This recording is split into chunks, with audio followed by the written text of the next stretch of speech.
Shalom, salam jumpa kita di hari ini. Kita akan melanjutkan seri pelajaran sekolah Sabat dengan tema menjalin persahabatan untuk Allah, sukacita berbagi dalam misinya. Dan hari ini kita tiba pada pelajaran yang ketujuh dengan judul membagikan firman. Nah, saudaraku, sebelum kita masuk lebih dalam lagi, kita akan berdoa terlebih dahulu. Mari kita tunduk kepala dan kita berdoa. Bapa di surga, kami mohon kiranya Roh Kudus-Mu menolong hati pikiran kami, sehingga apa yang kami pelajari menjadi berkat bagi kami, dan itu boleh kami bagikan kepada banyak orang. Kami sambut pelajaran hari ini dengan penuh sukacita. Kami persembahkan doa ini hanya di dalam nama Tuhan Yesus, nama yang indah, Tuhan dan Juru Selamat kami. Amin. Baik saudara-saudara, seperti yang saya sampaikan tadi bahwa judul pelajaran kita hari ini yaitu membagikan firman. Pertanyaan penting yang perlu saudara renungkan, kenapa firman ini perlu dibagikan? Nah, itu penting sekali. Nah, untuk menjawabnya, tentu kita akan mempelajari pelajaran ini lebih dalam. Yesaya 55 ayat yang ke-11, ayat tema kita. Demikianlah firmanku yang keluar dari mulutku, dari mulut Allah tentunya, ia tidak akan kembali kepadaku dengan sia-sia, tetapi ia akan melaksanakan apa yang kukehendaki dan akan berhasil dalam apa yang kusuruhkan kepadanya.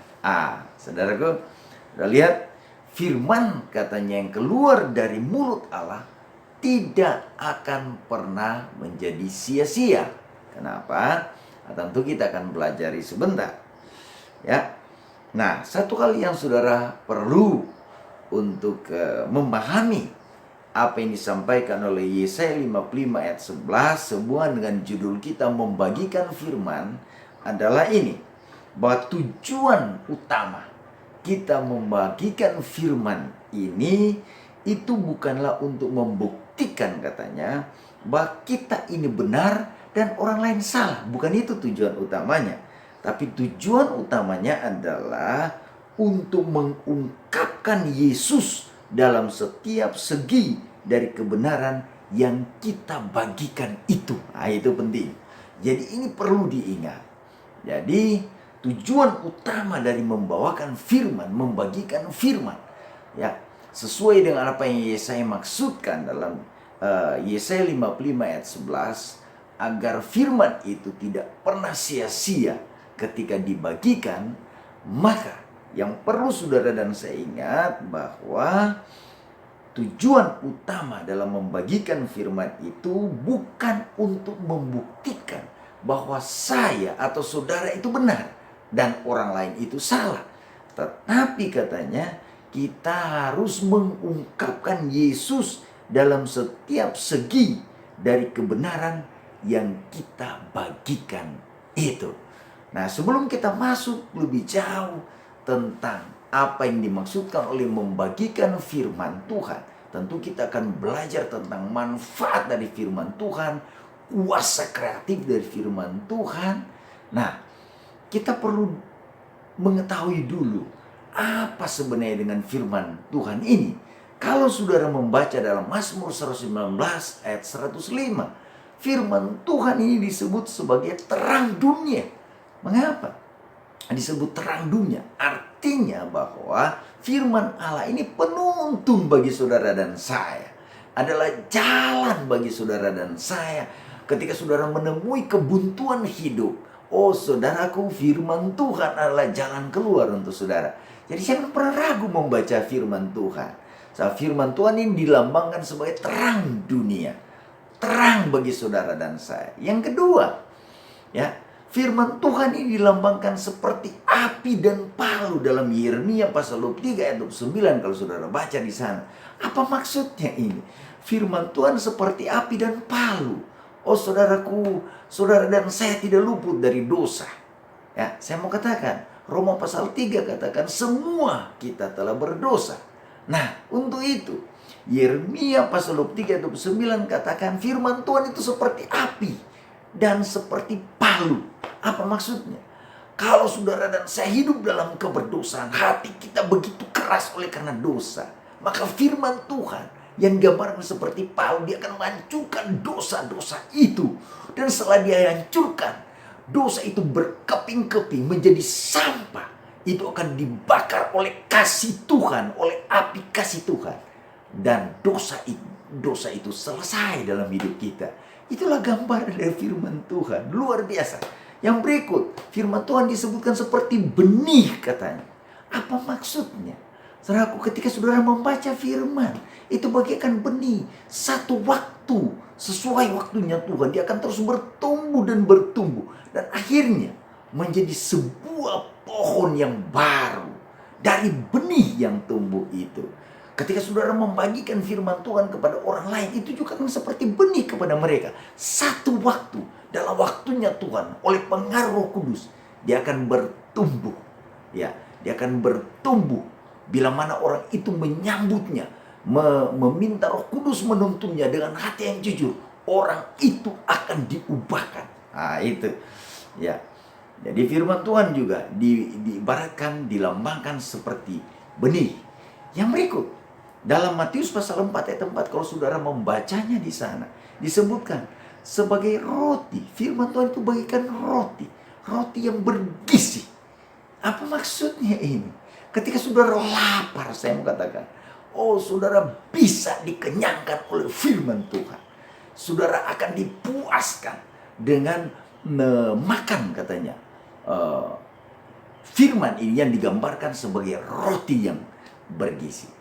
Itulah kira-kira sedikit gambaran, lambang-lambang kenapa firman Tuhan itu begitu penting. Ya. Yang berikut, bahwa firman Tuhan ini katanya memiliki kuasa yang kreatif. Apa maksudnya? Menyebutkan bahwa firman Tuhan ini memiliki kuasa yang kreatif. Kalau saudara membaca dalam Ibrani pasal 1 ayat 1 sampai 3, kemudian Ibrani 4 ayat 12 katanya, kemudian Mazmur 33 ayat 6 dan 9, saudara akan membaca bahwa disebutkan di sana Yesus itu adalah firman yang hidup. Kalau Yesus sebagai firman yang hidup, kita sudah melihat bagaimana kreatifnya, kreasinya Tuhan ketika dia ada di dunia ini. Dia menyembuhkan orang yang sakit, orang buta melihat, orang tuli mendengar, orang timpang berjalan, ya, dan lain sebagainya. Banyak hal yang dibuat oleh Tuhan yang luar biasa ketika dia ada bersama dengan kita di dunia ini, bersama dengan manusia. Saudara ingat peristiwa Petrus, ketika Petrus melihat Tuhan. Tuhan katakan, Petrus, tebarkan jalamu. Dia menentang Tuhan. Tuhan, kami sudah semalaman, ya, sudah semalaman kami mencari ikan, tapi sampai hari ini tidak dapat. Tapi Tuhan kata, tebarkan jalamu Petrus. Dan Petrus coba untuk menebarkan jalannya. Dan apa yang terjadi? Ketika Petrus menarik jalannya, jala itu penuh dengan ikan. Pertanyaan penting, dari mana ikan itu? Saudaraku, tidak sulit bagi Tuhan untuk menciptakan ikan. Seketika itu jadi. Karena Tuhan. Kalau saudara membaca Kejadian pasal 1 ayat 3, 6, 11, 14, 20, 24, 26, 29. Saudara boleh baca di sana. Ada satu kata yang hanya bisa dimiliki oleh Tuhan, yang disebutkan dalam bahasa Ibrani barah. Saudaraku, ikan itu pada waktu itu tidak ada.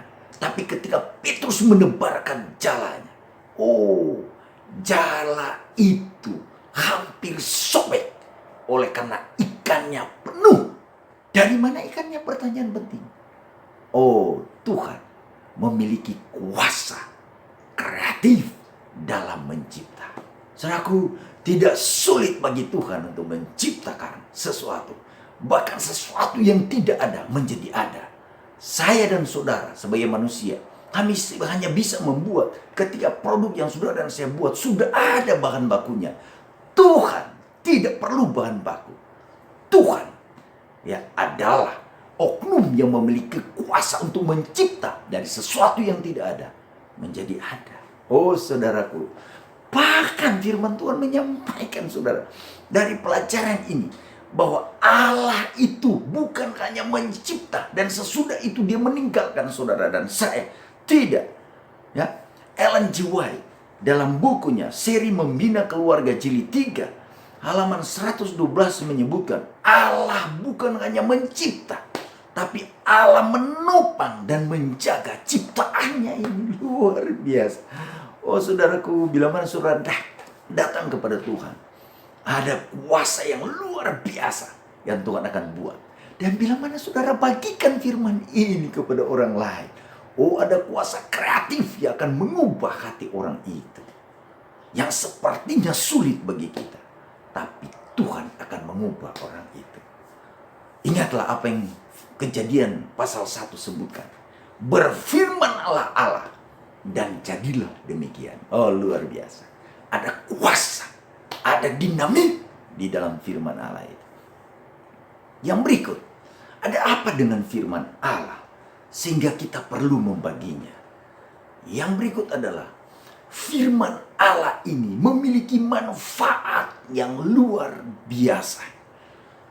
Ya, manfaat yang luar biasa itu adalah yang pertama, kalau saudara membaca 2 Petrus 1 ayat 4, disebutkan di sana bahwa saudara yang membaca firman Tuhan akan menjadi bagian dari kodrat ilahi. Apa maksudnya kodrat ilahi? Sifat alamiah saudara berubah. Ya.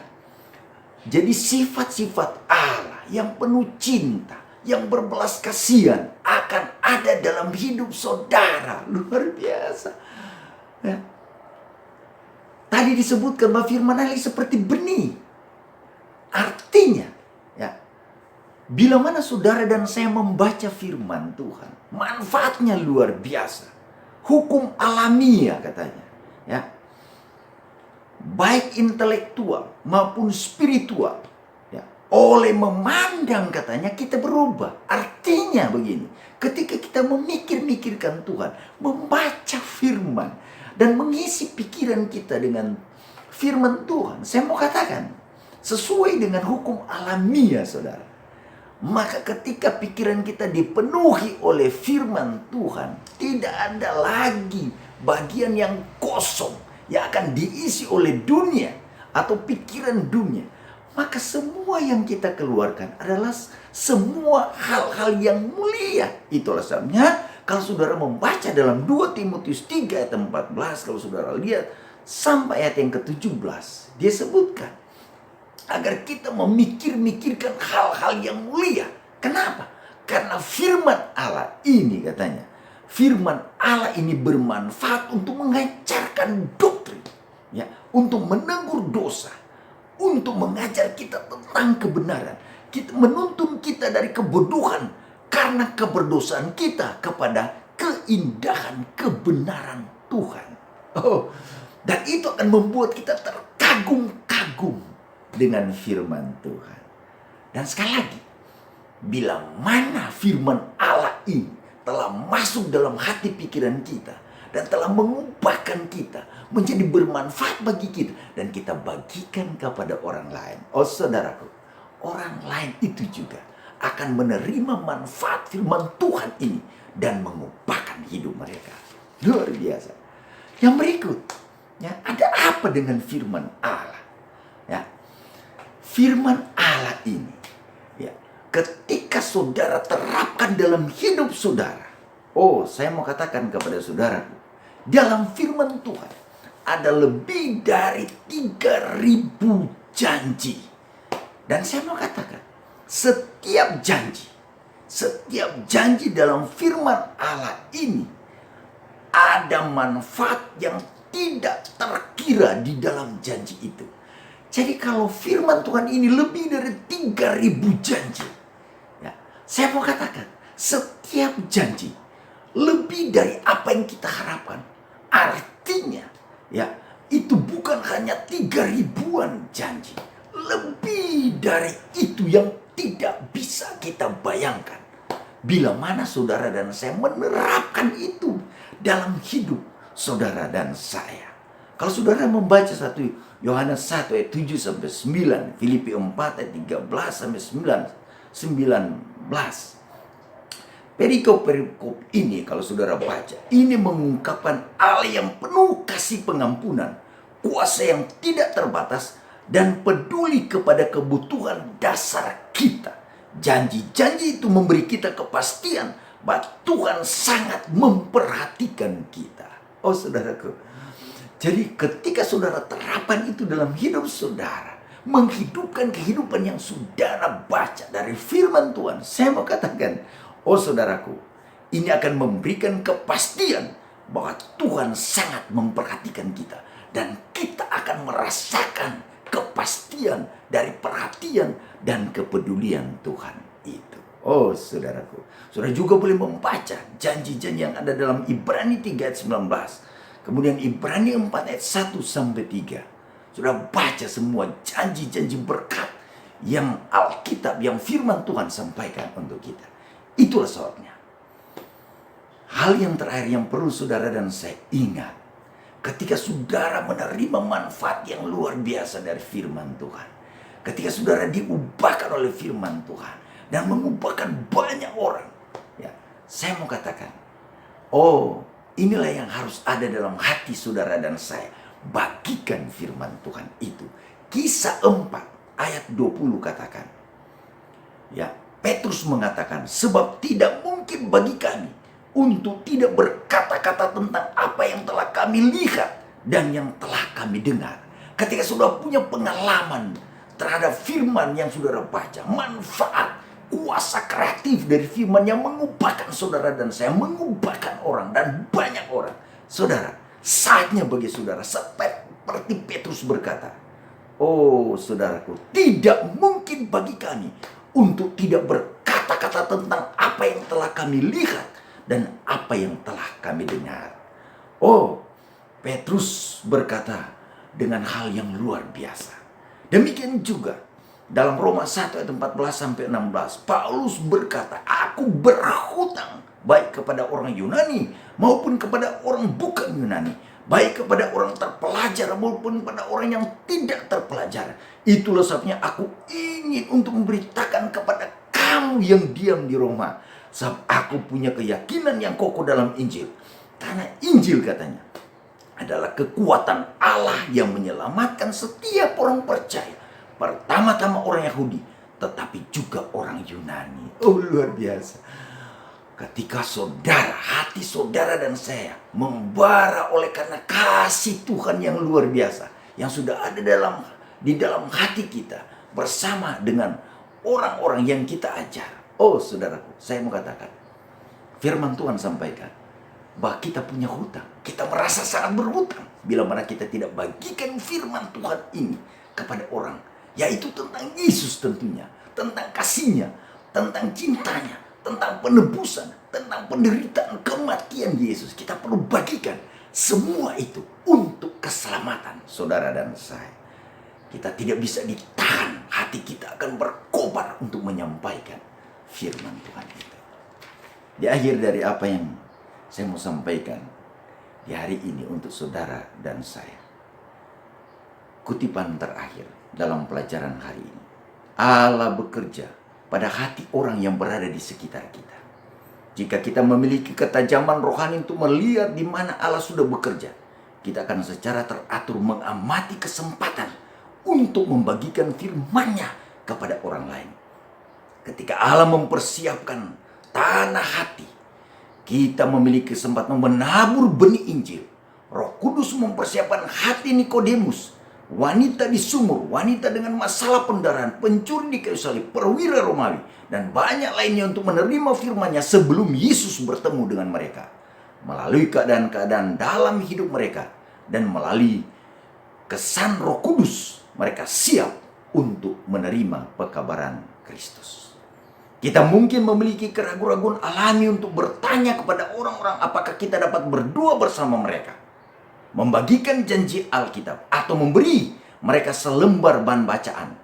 Lebih sering daripada tidak sama sekali, ketika kita merasa terkesan untuk membagikan iman kita kepada orang lain, Hal itu karena Roh Kudus yang telah mengesankan kita, telah terlebih dahulu membuat orang itu terkesan untuk menerima kesaksian kita. Saudaraku, ketika kita merasakan firman Tuhan yang luar biasa dalam hidup kita, dalam hidup saudara, jangan pernah ragu, bagikan itu. Karena Roh Kudus akan lebih dahulu datang mengesankan kepada orang itu.